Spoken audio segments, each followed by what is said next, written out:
Gundry MD's MCT Wellness promotes the use of C8 MCT oil to support ketone energy production. But these claims sound strikingly similar to those made about regular coconut oil. Coconut oil is also said to contain MCTs and boost ketone production, and it's far more accessible and affordable. So what's the real difference? Are C8 MCTs truly distinct from the MCTs found in coconut oil? Let's break it down.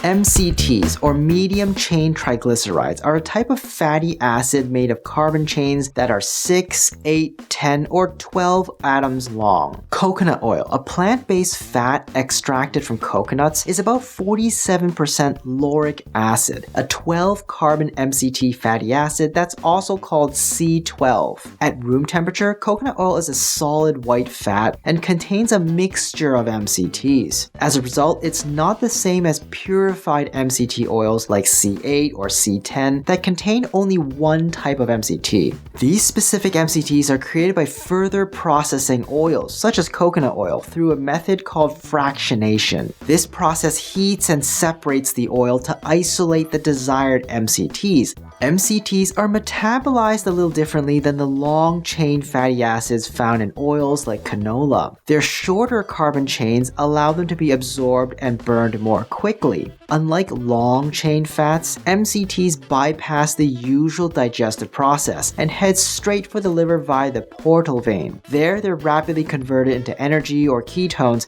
making them an efficient fuel source for both the body and the brain. In theory, this means MCTs are more likely to be used as immediate energy rather than stored as fat. They might also support exercise performance by providing a quick energy source and reduce the need to burn glucose. This could lower lactic acid production, the compound responsible for that burning sensation during intense workouts, potentially allowing you to push harder with less discomfort. Additionally, MCTs have slightly fewer calories per gram compared to long-chain fats. So how does the primary MCT in coconut oil, or C12, stack up against C8 or C10, the MCTs found in products like MCT Wellness? While coconut oil does contain MCTs, its main MCT, lauric acid or C12, behaves more like a hybrid between an MCT and a long-chain fatty acid. This isn't entirely surprising, as lauric acid is the longest medium-chain fatty acid, just 2 carbons shy of becoming a long-chain fat. As a result, lauric acid isn't as efficient as shorter-chain MCTs like C8 or C10.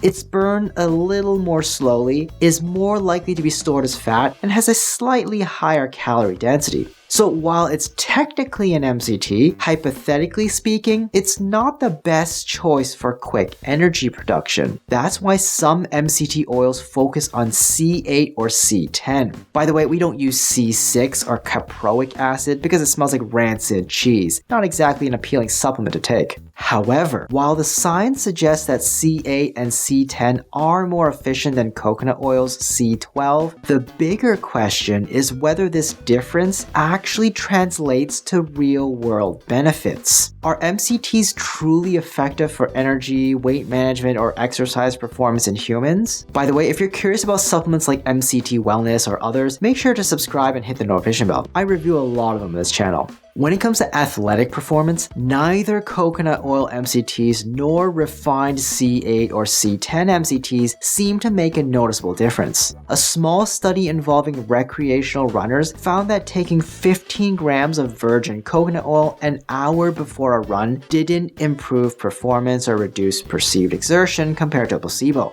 Similarly, another small trial showed that a supplement combining C8 and C10 MCTs with BHB, a type of ketone, didn't lead to faster run times. So if you're using MCTs as a pre-workout fuel source, whether to support ketosis or during a keto diet, you're probably fine sticking with the more affordable coconut oil. At least for athletic performance, there's no clear advantage to getting the pricier C8 or C10 MCT oils.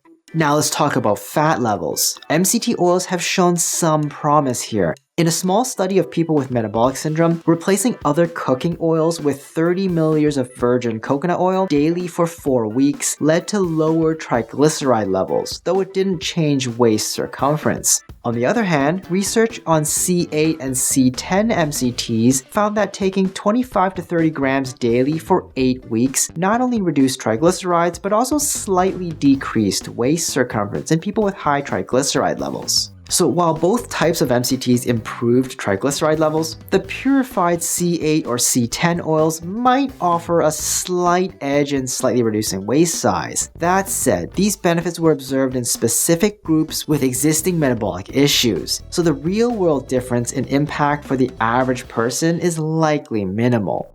As for weight loss, both coconut oil and C8 or C10 MCTs have shown small effects. A meta-analysis found that coconut oil slightly reduced body weight and BMI compared to other fats and oils, and it also curbed hunger and the desire to eat in people of normal weight. Similarly, another meta-analysis showed that C8 and C10 MCTs led to a small decrease in body weight compared to not taking MCTs. However, the weight loss was minimal, around 1 to 2 pounds over several months, and it typically took at least 4 weeks to see any effect. So while both types of MCTs might support weight loss to some degree, the actual results are pretty small. To sum it up, MCTs, whether from coconut oil or refined C8 or C10 oils, offer some minor benefits, like slightly lowering triglycerides and aiding in modest weight loss when used as a replacement for other fats. They're also an easy-to-burn energy source, but they don't seem to enhance exercise performance. While C8 and C10 MCTs are theoretically more efficient for energy production, in practice, they don't appear to significantly outperform the more affordable coconut oil, which already contains significant amounts of C8 and C10 alongside its C12 content. I'd say the two are pretty similar.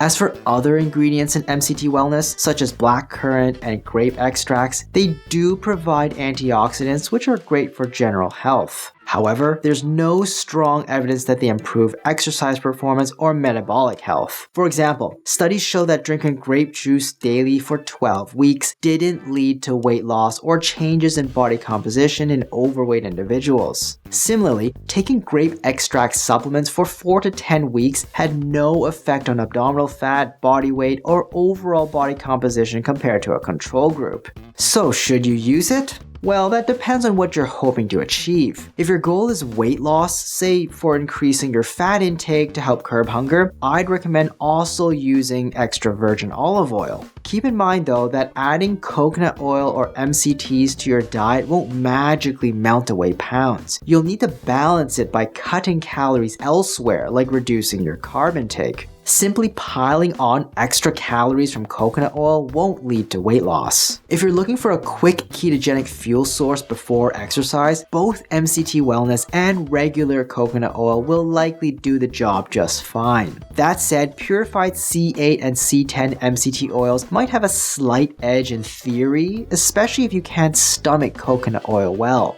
MCT Wellness provides 5.5 grams of MCTs per scoop, which is a decent, although slightly small, dose to take before a workout. If you opt for generic coconut oil instead, go for cold-pressed extra virgin or virgin coconut oil. They're the same thing. These varieties are processed without heat, which helps preserve more of their natural ingredients. MCT Wellness is selling for around $57 for a month's supply. Generic C8 and C10 MCT oils will perform just about the same and are far cheaper at around $12 to $15 a month. And generic coconut oil is even cheaper at $6 to $9 a month. Rating MCT Wellness by effectiveness for improving metabolic health, I'm giving it a C. MCT oils can be a good ketogenic fuel source, although its actual therapeutic benefits are minimal. Rated by cost, I'm giving it a D. You can use generics, which will be just as good for far cheaper. Rating it for safety, I'm giving it a B. The ingredients and doses used are unlikely to be of much cause for concern. Overall rating, I'm giving a C. It's a decent MCT supplement, but it doesn't stand out from other generic C8 or C10 MCT options. They all work pretty much the same.